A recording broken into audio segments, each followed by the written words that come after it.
The attic smelled of dust and the faint sweetness of old wood, the kind that remembers every winter the house has survived. Afternoon light climbed the rafters in slow, gold ladders.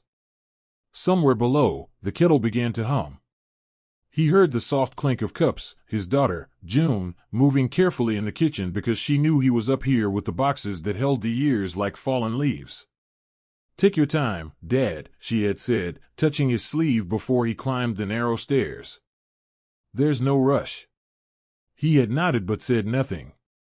The attic door stuck the way it always had, and he pressed his shoulder to it, the way he always did, as if life were just a series of doors that gave up when you leaned gently but firmly enough. The room opened, cool and patient. He stood very still, letting his eyes adjust, as if he had walked into a church. Most boxes wore labels in his late wife's tidy hand. Summer clothes. Christmas lights. Henry's college. He let his fingers hover over the ink as if he could feel her warmth through it.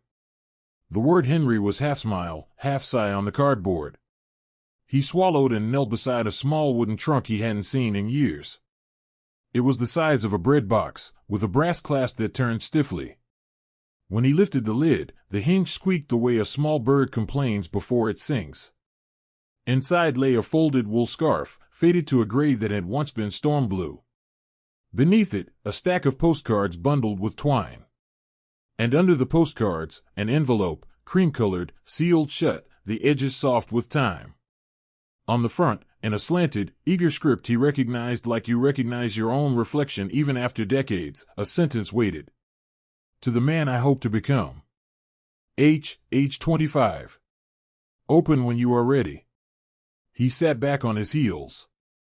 His name used to begin there, young and brave. He did not open it. Not yet. His heart thumped with the same unsteady rhythm it had the night he asked Lila to dance. He remembered the square of light on the kitchen floor where they had slow danced to a radio song. He remembered that morning she taught him to fold a fitted sheet, and he pretended he could not, just to hear her laugh and show him again. The kettle's whistle drifted up and faded. The house settled in its bones. He traced the edge of the envelope with a thumb. Ready. The word held its own breath. He thought of all the times he had not been ready, first day teaching, first night in the new house, first time he held his son and feared he would do everything wrong. He thought of the afternoon he signed the papers at the hospital and then walked to the parking lot because there was nowhere else to put his hands. "Open when you are ready," the younger him had written, as if time were a door too, and on the other side waited the person you kept trying to meet. He slipped a finger beneath the flap and paused. He could put it back. He could pretend he had never found it. But he could also listen to a voice that had traveled across half a century to meet him, a voice that had not yet learned how much love can lift and how much it can ask. He took a breath, tasted dust and a faint echo of her perfume in the scarf, and lifted the seal. He didn't know that inside that envelope, a lifetime of love waited to be discovered. The paper had yellowed into a soft butter color. His younger handwriting marched across the page in neat lines, each word pressed down like a promise. "If you are reading this," it began, "then you are older than I can imagine. I am 25, and the world feels like a room with one window. I look out and see everything at once, and it scares me in a way I don't want to admit. I'm writing because I don't want to forget what I hope for.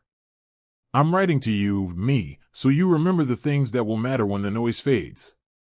He smiled at the audacity. 25 and already explaining life to himself. He could almost hear the quickness in that young voice, the grin dashed into the pen strokes. The letter continued.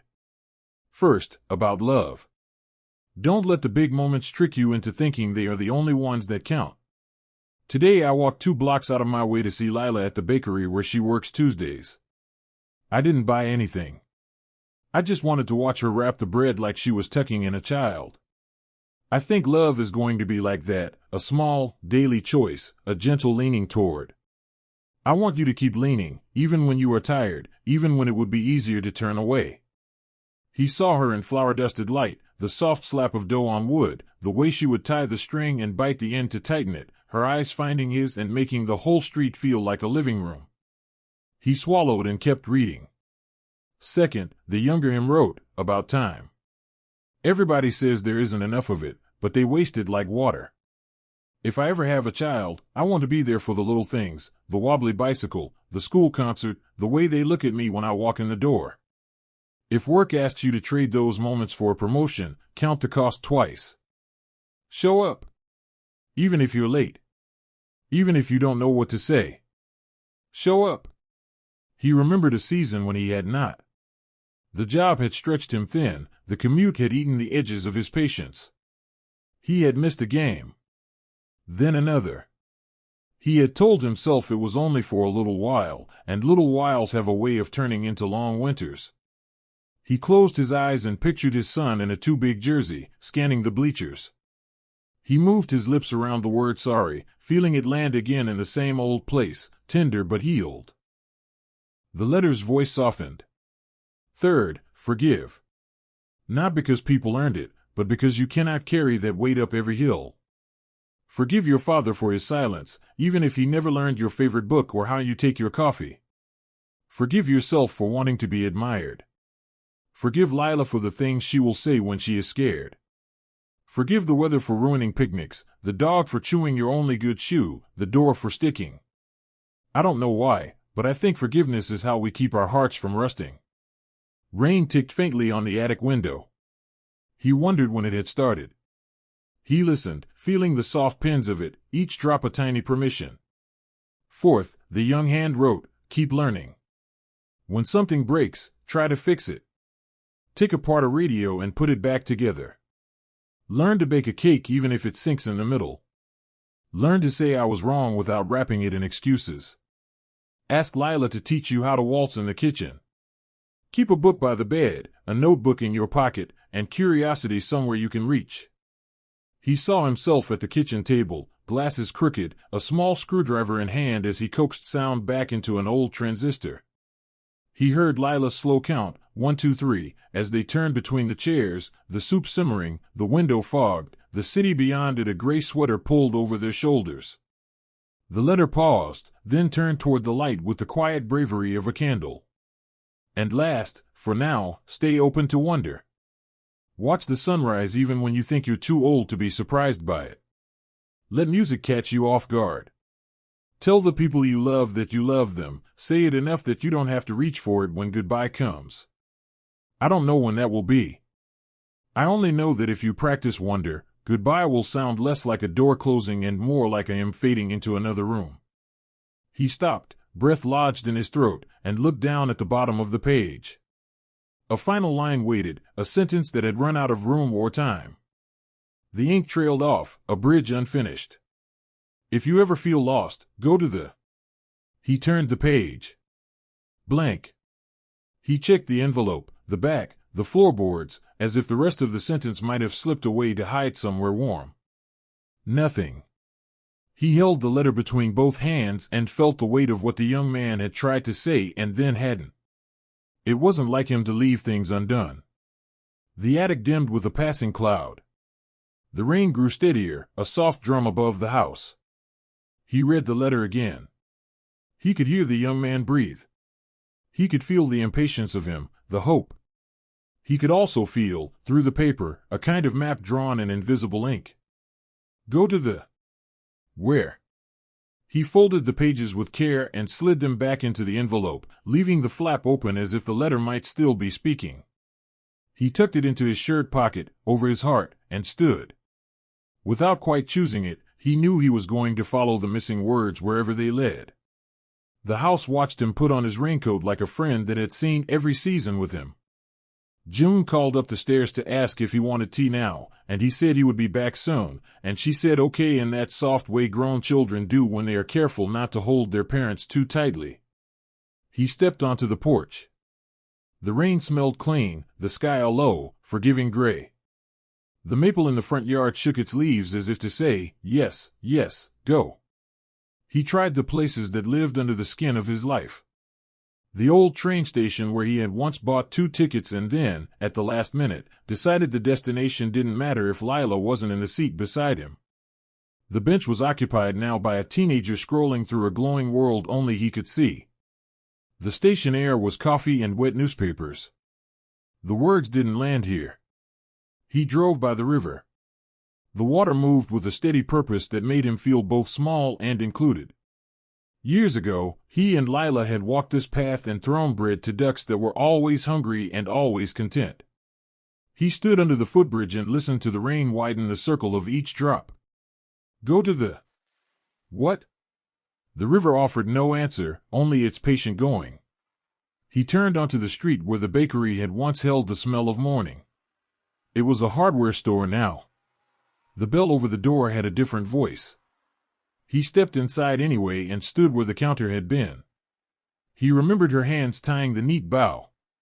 He remembered the day she met him halfway across the street, her apron flying, because she had decided, finally, that yes was bigger than no. Go to the... He drove toward the school. The playground sang with the wild courage of children who believe falling is just practice for getting up. He stood at the chain-link fence and watched a boy try again to cross the monkey bars, his friend under him with both hands up, palms open, ready to spot him. He felt something warm loosen in his chest. Show up. That old instruction had found him here and folded a blanket over his shoulders. Still, the unfinished sentence tugged. Rain beaded on his eyelashes. He blinked it away, like tiny blessings.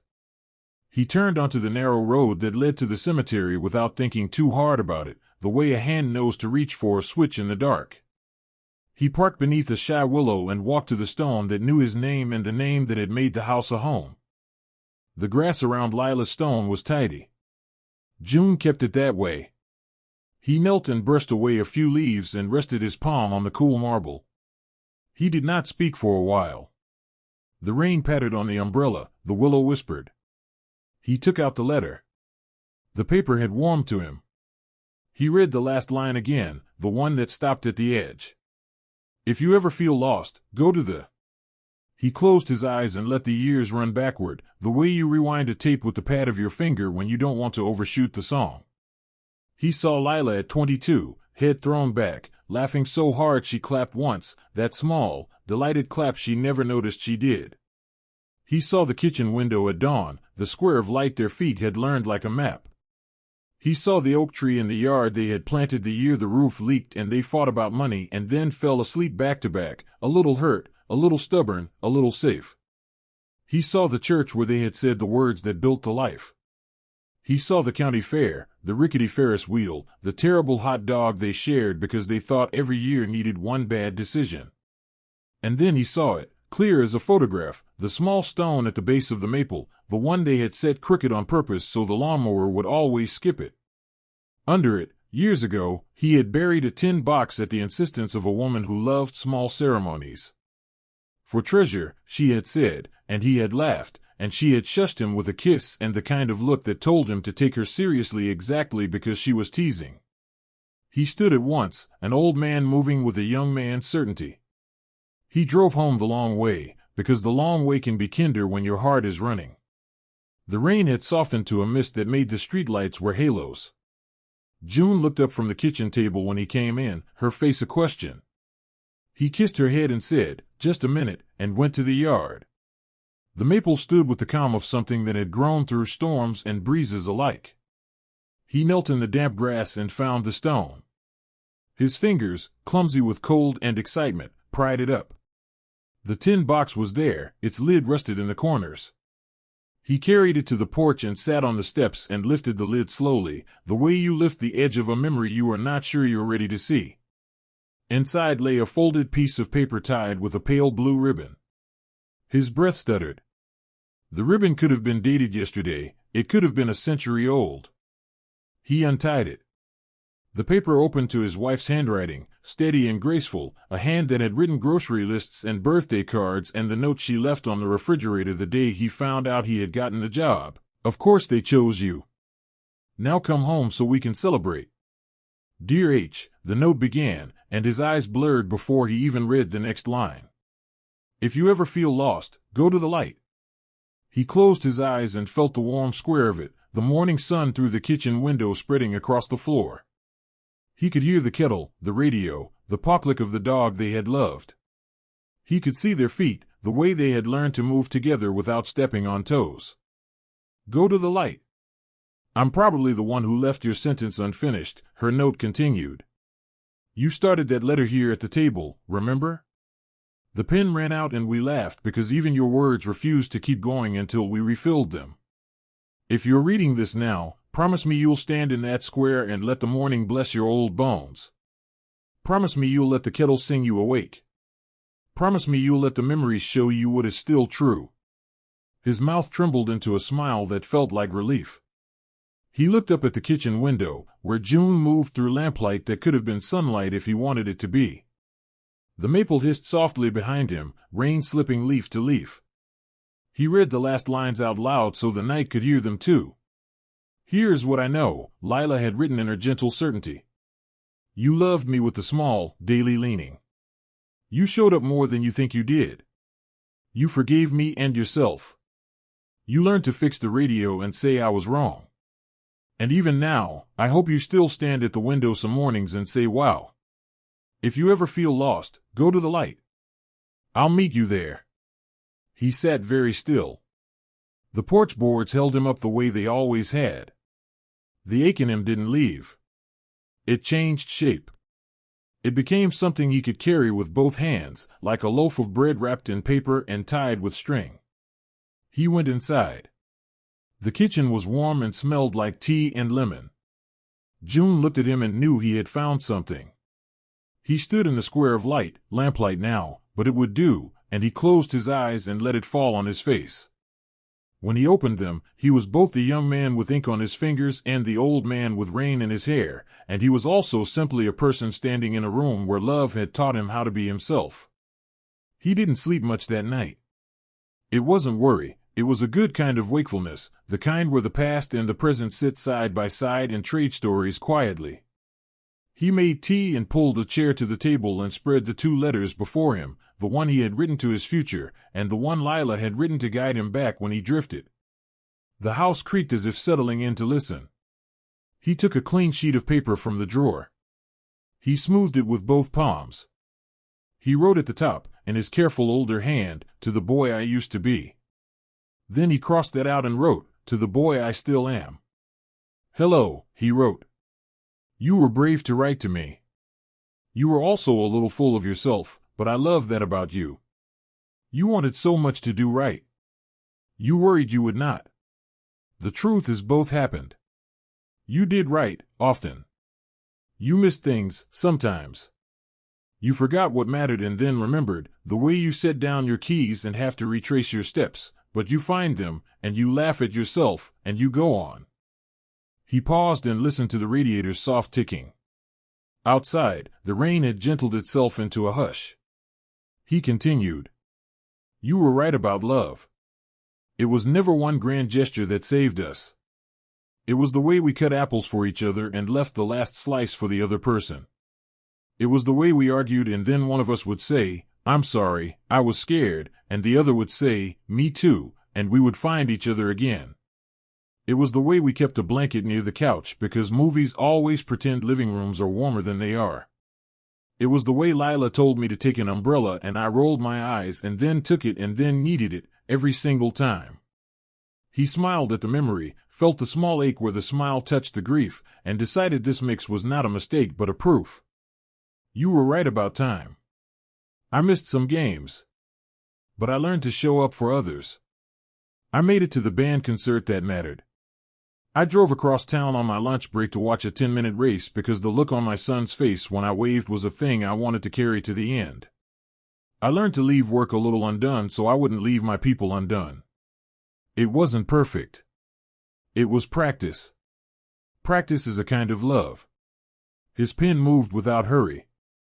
You were right about forgiveness. I let go of certain stories I told about my father, the ones that made me a hero and him a villain. He was a man with more quiet in him than he knew how to share. I loved him better when I stopped asking him to be someone else. I forgave myself for the year I went mean because I was tired. I apologized. It wasn't poetry. It was plain and it was enough. You were right about learning. I fixed the radio. I broke it again.